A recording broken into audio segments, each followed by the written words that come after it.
Vamos lá. Em muitos filmes de Hollywood, muitos livros, Deus é visto como um senhorio ausente, né? Parece que ele criou a humanidade, criou tudo e puf, desapareceu, foi embora. Fez um monte de coisa e foi embora, fazer coisa melhor. Mas será que é assim mesmo? A gente sabe que Deus está vivo e ativo, mas eu gostaria de falar neste vídeo sobre o misterioso desaparecimento divino e a encarnação do Cristo cósmico. Introduzindo o assunto, será que é mesmo assim? Será que Deus de fato desapareceu, foi embora e a gente não tem contato com Ele, ninguém sabe onde Ele está, o que Ele fez, para onde Ele vai? Ou será que a nossa percepção de Deus é que está equivocada? Vamos começar do início, né? Gênesis. Em Gênesis a gente percebe que Deus está ativo. Aliás, o Deus da Bíblia é um Deus maravilhoso, porque em nenhuma outra cultura, em nenhum outro tempo, em nenhuma outra mitologia existe um Deus como Ele. Todas as culturas procuram explicar os seus deuses. Explicam como os seus deuses surgiram, como apareceram os seus deuses, de onde eles vieram, como eles foram feitos. A Bíblia não. A Bíblia parte do princípio que Deus existe e vai direto no assunto. E outra coisa, Ele é o único Deus que está fora da criação. As outras entidades, mitologias, mostram deuses dentro do universo já criado.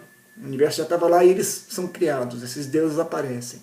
Deus não. O Deus da Bíblia, ele está fora do universo. Aliás, esse é o sentido da palavra separado, né? Santo significa separado, ele está separado da criação. Ele e a criação não são a mesma coisa. O seu poder é visto através da criação, mas ele não é a criação dele. Em Gênesis, ele está vivo, ativo, cria todo o mundo nos 5 primeiros capítulos. Tempo e espaço passam a existir através de seu poder, ele constrói as coisas, ele não cria, você observe, leia a Bíblia, você observa que ele não cria os peixes, ele manda que as águas o façam, ele fala, produzam as águas, produzam a terra, e as coisas vão acontecendo, ebolindo, e vai tudo acontecendo. 5 primeiros capítulos da Bíblia. Depois tem a humanidade. Deus cria Adão e Eva, os chama de raça humana, diz que eles são da terra, se apresenta a eles e é um tutor deles. É uma espécie de mestre deles, que a Bíblia fala que todo dia na virada do dia, no crepúsculo, Deus se apresentava e vinha conversar com eles. Agora, houve alguma coisa. A queda. A queda, a gente não sabe o que foi exatamente. A Bíblia relata um pecado de Adão. Mas foi algo muito maior, não foi alguma coisa que decaiu apenas o planeta, decaiu o universo. Foi uma hecatombe cósmica que apareceu ali. Lá para frente nós temos Noé. Noé é um servo de Deus, no sentido literal. Ele é uma pessoa que trabalha com Deus e faz apenas o que Deus manda. Você não vê Noé orando, não vê Noé conversando, não vê Noé interagindo, ele simplesmente obedece. Então Deus usa Noé para fazer a sua vontade e Noé executa. Depois disso aí, lá para frente nós temos Abraão. Abraão é um caldeu, a Bíblia fala que ele é de Ur, né, da cidade de Ur, e Deus chama um caldeu e se apresenta para ele. Abraão, como é que vai? Beleza, cara? Eu sou Deus. A gente não sabe como é que se deu esse conhecimento de Abraão, da onde veio o conhecimento. Tem muitas teorias, eu tenho uma delas, mas a gente não vai conversar sobre isso aqui. O fato é que Abraão conhece Deus, chama a atenção de Deus, e Deus então passa a trabalhar com Abraão. E Abraão é chamado então de pai da fé. Todos aqueles que acreditam no Deus da Bíblia têm em Abraão o seu pai, o pai de sua fé. Depois nós temos mais para frente Moisés, a quem Deus se revela pessoalmente. Deus o chama e se revela em uma árvore que pega fogo, mas não queima, não acaba. É uma apresentação, é uma pré-estreia assim, grandiosa, misteriosa. Então Deus chama ele no alto da montanha e se apresenta a ele. E fala, Moisés, eu me apresentei para Abraão de uma maneira. Agora eu quero me apresentar para você como o Deus da montanha, como o El Shaddai, o Deus Todo-Poderoso. Então Moisés e Deus passam a trabalhar juntos. Deus opera diretamente com Moisés e opera sem Moisés. Deus faz grandes milagres. As 10 chamadas 10 pragas do Egito não são todas, nem são as maiores. Ele fez muitas coisas maravilhosas através de Moisés. É Moisés e Deus trabalhando junto e Deus em atividade. Lá para frente, a gente tem Sansão, que é o primeiro humano que faz as coisas diretamente, o primeiro humano que usa os poderes de Deus em benefício próprio. Sansão, desde o ventre de sua mãe, é criado para ser um juiz em Israel, mas era um cara que gostava dos prazeres, gostava de sair, de beber com os amigos, de mulher, e vai vivendo uma vida não muito regrada, e tem um fim muito triste eu diria, mas é o primeiro humano a usar os poderes de Deus em benefício próprio. Depois de Sansão nós temos Samuel. Samuel, Deus se revela para ele diretamente, né? Eli até, que era o profeta que criava Samuel, acha que Samuel está delirando, porque Samuel ouve Deus falar, né? Samuel, Samuel, e vai até Eli, e ele fala, não, cara, vai dormir de novo. Na terceira vez é que Eli entende o que está acontecendo. Eu queria fazer uma pausa e dizer que em todas as tradições religiosas, as tradições espirituais, ouvir vozes é uma coisa estranha. Ouvir vozes é algo estranho. E Deus fala no ar com uma criança e o chama. Então Samuel passa a dedicar a sua vida toda a Deus. Depois de Samuel, lá para frente, nós temos Salomão, que é a última vez na qual se diz que Deus se revelou a um humano. Isso está em 1 Reis 9, 2. Deus se apresenta em sonho para Salomão e fala com ele pessoalmente. Depois de Salomão nós temos Elias, a quem Deus fez cair fogo do céu, está em 1 Reis 18 e 19. Aquele embate de Elias, um homem poderoso, um profeta poderoso, né, que propõe um duelo com os profetas de Baal, os adoradores, os idólatras, e fala com eles, vamos fazer o seguinte, profetas, aquele que fizer fogo cair do céu, esse é Deus. Os profetas topam, eram 400 profetas, eles ficam lá e um tempão pedindo para Baal mandar fogo do céu. E Elias era aparentemente um grande, um gozador. Tem uma hora que ele fala assim, vem cá, por que vocês não falam mais alto, hein? Talvez ele tenha viajado, esteja de férias. E a coisa não funciona. Os profetas de Baal não conseguem nem um fósforo acender, né? Então Elias vai até o ambiente, manda limparem tudo, reconstrói o altar. Depois de reconstruir o altar, ele manda jogar em água, para ninguém achar que foi uma fraude, um esquema. Ele se afasta e pede a Deus. E a Bíblia fala que o fogo desceu, consumiu o que estava ali e as labaredas se espalharam. Ele era um homem muito poderoso, Elias. Depois de Elias nós temos Ezequias, um rei muito querido em Israel, um homem excepcional, mas que foi a última vez que Deus, não foi a última vez, mas foi uma das últimas vezes na qual Deus aparece não pessoalmente, mas faz um milagre muito louco, assim. Deus volta 15 anos no tempo. A Bíblia fala que o relógio que media o tempo, a sombra desse relógio volta e ele então tem 15 anos a mais de vida. A mais não, ou 15 anos até o ponto que ele já estava, né? Um milagre muito grande.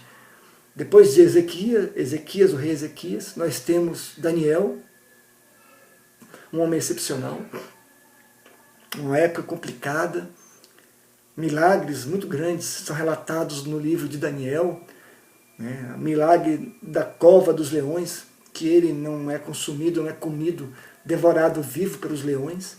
Nós temos o fantástico, maravilhoso milagre da fornalha, onde Sadraque, Mesaque e Abednego são jogados no fogo da fornalha, porque não se dobram à idolatria e não são consumidos, e o rei olha e tem mais um, e tem o quarto homem na fogueira, né, o que protege ali os outros três. É um livro cheio de coisas maravilhosas e é um dos últimos. E parece que Deus começa então a mudar o comportamento com a humanidade. Nós temos Jonas, que o maior milagre de Jonas não é ter sido engolido pelo grande peixe que a Bíblia fala. O maior milagre é através de uma mensagem tacanha, pequena que ele deu, uma nação inteira se converte. É um grande milagre isso. E aí as coisas andam, e aí chega no livro de Esther. Esther, na língua persa, é mais ou menos tá. E significa, o nome de Esther significa escondido. Lembrei, escondido.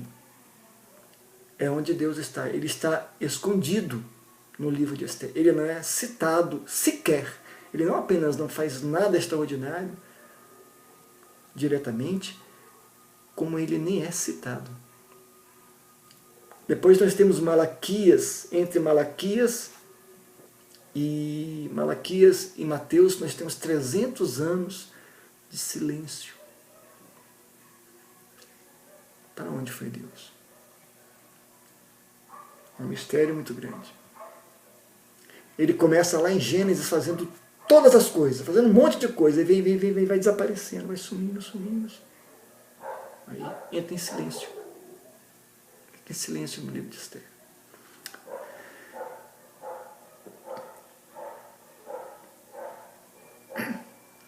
Deus se torna então um de nós. Nós temos aí agora a encarnação de Cristo. A misteriosa concepção de um humano sem DNA do Pai humano. Cristo era 100% humano. Ele não era metade humano e metade divino. Ele era humano totalmente, completamente. É difícil a gente pensar em Cristo assim. Né? Difícil. Ele tinha dor de dente, ele tinha vontade de ir ao banheiro, sono, raiva, ele ficava chateado, ele dava boas risadas. Pelo menos uma vez a Bíblia fala que ele se encheu de uma alegria muito grande, que ou seja, é uma alegria, né? Embora fosse um homem plenamente equilibrado. Mas o seu DNA do pai humano ele não tem. O DNA do pai dele, humano, é o DNA de Deus. Então é Deus que gera em Maria um ser divino. E também é 100% divino. Não é metade divino, ele é 100% divino e 100% humano. Nós temos aí o mistério da vida de Jesus até os 12 anos. O que ele fez, para onde ele foi. Tem gente que fala que ele foi para a Índia, que ele foi para um monte de lugar. Eu acredito que não, acredito que ele estava vivendo e sendo ensinado e crescendo. Mas é um mistério o que aconteceu até os 12 anos. Nós temos então o misterioso ministério até os 30 anos, embora o ministério dele fosse um ministério público, foi misterioso, né? Foi cercado de grandes mistérios, porque como pode uma pessoa ser assim? Como pode ele ser quem ele é, como ele é? Algumas pessoas uma vez ouviram falar e foram credenciadas a prendê-lo, e aí chegaram, ouviram sua mensagem e não prenderam, voltaram e relataram: nós não podemos prendê-lo, porque nunca, jamais, em tempo algum, ninguém falou como ele. Ele era pleno, mas ele tinha a sua alma um grande mistério. Ele tem também uma vida misteriosa, né, que é um ser humano sem falhas, sem pecados. A sua vida foi tão misteriosa que o leva em direção ao Calvário, o leva em direção à morte da cruz. O julgamento dele é um julgamento misterioso, porque o julgamento dele se deu à noite, sem testemunhas. Ele é criado totalmente diferente do que a lei ordenava que fosse feito. Havia uma espécie de pressa para que ele fosse condenado. Nós temos uma morte misteriosa nele, a morte dele, porque tem uma hora que ele fala assim: ninguém tira a minha vida, eu a dou de mim mesmo e tenho poder para tornar a reavê-la. Então Jesus não é um mártir, Jesus não é uma pessoa vítima do destino, não. Ele conduziu a sua vida e sabia o que ia acontecer com ele. Ele deu a sua vida como oferta. Ele deu de si mesmo. Não que ele não tenha tido medo, mas ele deu a sua vida. E no final, quando ele já havia feito de tudo, quando ele abre os braços e olha para a mãe dele agora está com o discípulo amado, depois o discípulo está com ela, e as pessoas estão bem, e ele olha e vê que a obra está feita, ele fala, está consumado, em tuas mãos entrego o meu espírito. Ele decide a hora, o minuto e o segundo que ele vai deixar esta dimensão. Fecha os olhos e expira. Uma morte misteriosa. E como se não bastasse a morte misteriosa, ele tem uma ressurreição misteriosa. Onde está o corpo de Jesus? As pessoas têm debatido isso através de séculos. Ele não está lá porque ele foi ressurreto. As pessoas vão lá, e onde está o grande mistério? A Maria Madalena chega a falar com as pessoas, com os anjos que estão no sepulcro. Ela chega para cuidar do corpo, chega lá 3 dias depois, né? E aí quando chega lá, os anjos estão lá e falam para ele, não está entre os mortos. E aí ela pergunta assim, olha só que mulher humilde, que coração, né? Ela fala assim, diz-me onde ele está, para que eu cuide dele. Ela acha que ele está lá, em algum lugar levaram o corpo dele. E aí o anjo fala, ele ressuscitou, ele não está entre os mortos, mas aquele que vocês procuram. Uma ressurreição misteriosa. E aí passa muito tempo entre os humanos, mais de 40 dias passando, comendo, conversando, conversa com um monte de gente, 40 dias andando ressurreto, aparecendo para quem ele quer. Ele aparece para os discípulos de Emaús, conversa com os discípulos, quando os discípulos percebem quem ele é, ele evanece, ele some. E depois ele tem uma assunção misteriosa, né? Porque ele é assunto, ele é levado na presença de uma grande multidão. Não foi uma coisa misteriosa que aconteceu para umas pessoas privilegiadas. Não! Ele estava na frente de um monte de gente. Ele está sendo arrebatado ali, as pessoas vão olhando até que ele desaparece nas nuvens. Ele foi para onde? Ele saiu da estratosfera e foi para Marte? Não, irmãos. Não, gente. Ele foi para outra dimensão. Na hora que ele desaparece, abre-se um portal dimensional. Ele entra nesse portal e vai para o mundo espiritual. Onde estaremos eu e você, se Deus quiser, um dia, né? E a Bíblia diz que ele voltará. Aquele que foi, voltará. E qual é o grande desejo dele? Eu vou ler para você. Eu vou encerrar esse vídeo com uma oração que ele fez. Ele fala assim, em João, capítulo 17, versículos 20 e 21. A minha oração não é apenas por estes. Rogo também por aqueles que crerão em mim, por meio da mensagem deles. Orou por mim e por você, que cremos na mensagem deles. Para que todos sejam um, Pai, como tu estás em mim e eu em ti. Que eles também sejam em nós um, para que o mundo creia que tu me enviaste. O desejo de Deus sempre foi ser um com o ser humano. Os anjos jamais serão um com o ser humano. Miguel, Gabriel, Rafael, seja lá quem mais for, jamais serão um com Deus.